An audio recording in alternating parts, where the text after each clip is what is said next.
Joining us now is Arizona Senator John McCain. Senator, welcome to the John Fredericks Show. We are the conservative voice of Virginia. Well, John, it's good to be back with you, and thanks for all your many years of friendship and support and educating folks in the Commonwealth of Virginia, and I'm glad to be on again. Senator, it is always an honor to provide information on the coming draconian defense cut, about $1 trillion if they go through over a 10-year period. This is also commonly referred to as sequestration. How did we end up here?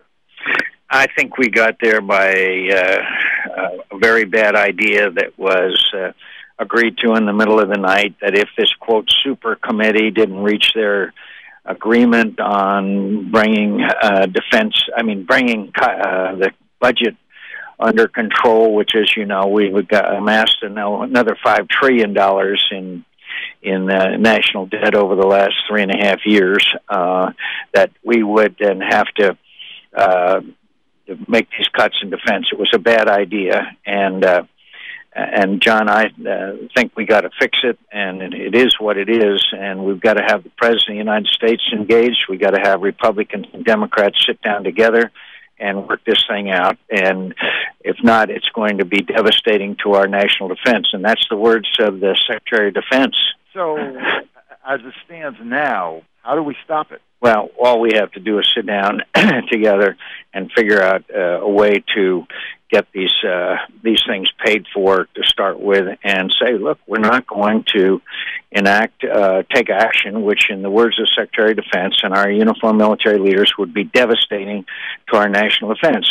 And we are hung up between Republicans and Democrats, and the President of the United States is missing in action. He has taken no action whatsoever, except that he said the other day, well, Congress ought to, quote, find a way to wiggle out of it. The most important responsibility a President of the United States has is Commander-in-Chief.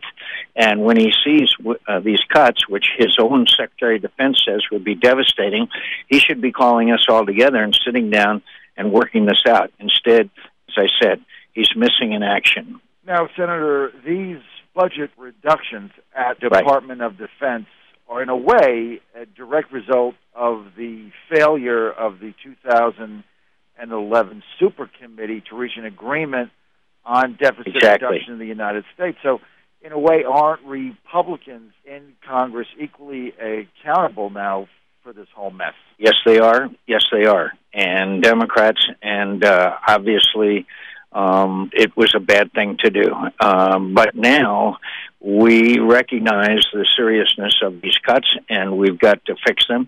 Look, also, John, you have to understand in the context, we already cut $460 billion.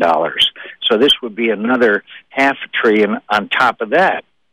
And again, the Chief of Staff of the Army said we will not be able to carry out our missions. And so it seems to me that we need to get the American people to tell members of Congress and the President to sit down and get this thing fixed. Kelly Ayotte and Lindsey Graham and I are trying to raise awareness to try to bring pressure to bear to get this thing stopped before our national security has done great damage. Now, as you said earlier, Senator, President Obama has been somewhat on this particular issue. He's been AWOL. There isn't any doubt that he certainly understands the devastating impact it will have. Do you have any idea of when you think the President is going to come to the table and ask for it to be resolved with specific plan? Well, John, so far he has shown no inclination to doing so. But this President is the least prepared president and the least, in my view, effective president on national security since Jimmy Carter. He does not believe in American exceptionalism. He does not believe that America should lead in the world.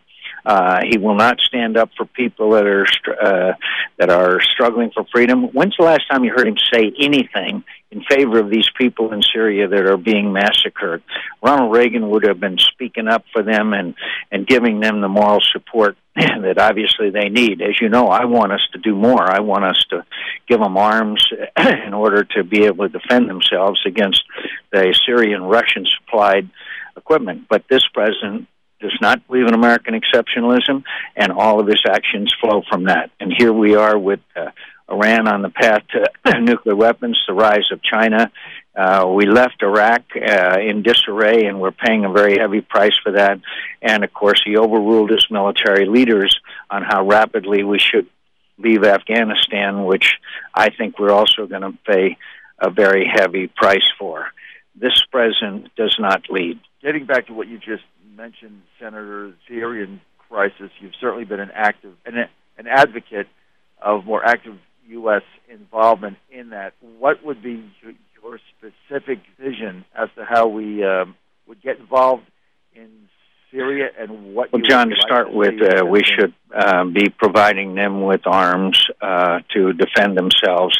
The Russian arms are flowing in. The Iranians are on the ground. They are being massacred. Now it's well over 20,000.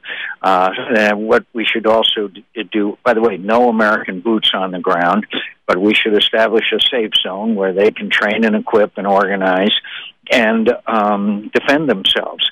And finally, we should be giving them the moral support that they cry out for. And so, meanwhile, the president has all laments all the time, and the Secretary Panetta, terrible, Bashar Assad will fall. Yes, Bashar Assad will fall, but how many more thousands have to die before he does? Finally, could I just say, in 2009, when the Iranians in Tehran, 1.5 million people rose up. They were chanting in English in the streets of Tehran, Obama, Obama, are you with us or are you with them? He refused to say a word on their behalf. And it's the same thing here with Syria. It goes back to my previous statement. He does not believe that America should lead. And that's what the whole fundamental problem is, in my view. What did you think of Governor Romney's remarks today in Israel? Well, I think that Mitt Romney has a very, very good instinct and good idea about the role of America in the world. He believes, as Ronald Reagan did, that America should lead.